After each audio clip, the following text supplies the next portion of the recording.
Kinuha ko na. Okay. Now, how will you grade? How will you receive your grade? Performance. Show your best. And then those who are noisy, every time you are noisy, -5.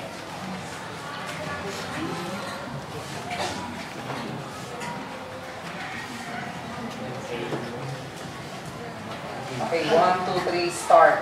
Vice President Johnson, Mr. Speaker, Mr. Chief Justice, President Eisenhower, Vice President Nixon, President Truman, Reverend clergy, and fellow citizens. We observe today not a victory of party, but a celebration of freedom, symbolizing an end as well as beginning, signifying renewal as well as change. For I have sworn before you and Almighty God, the same solemn oath, our forebears prescribed clearly, and a century and 3/4 ago. Thank you.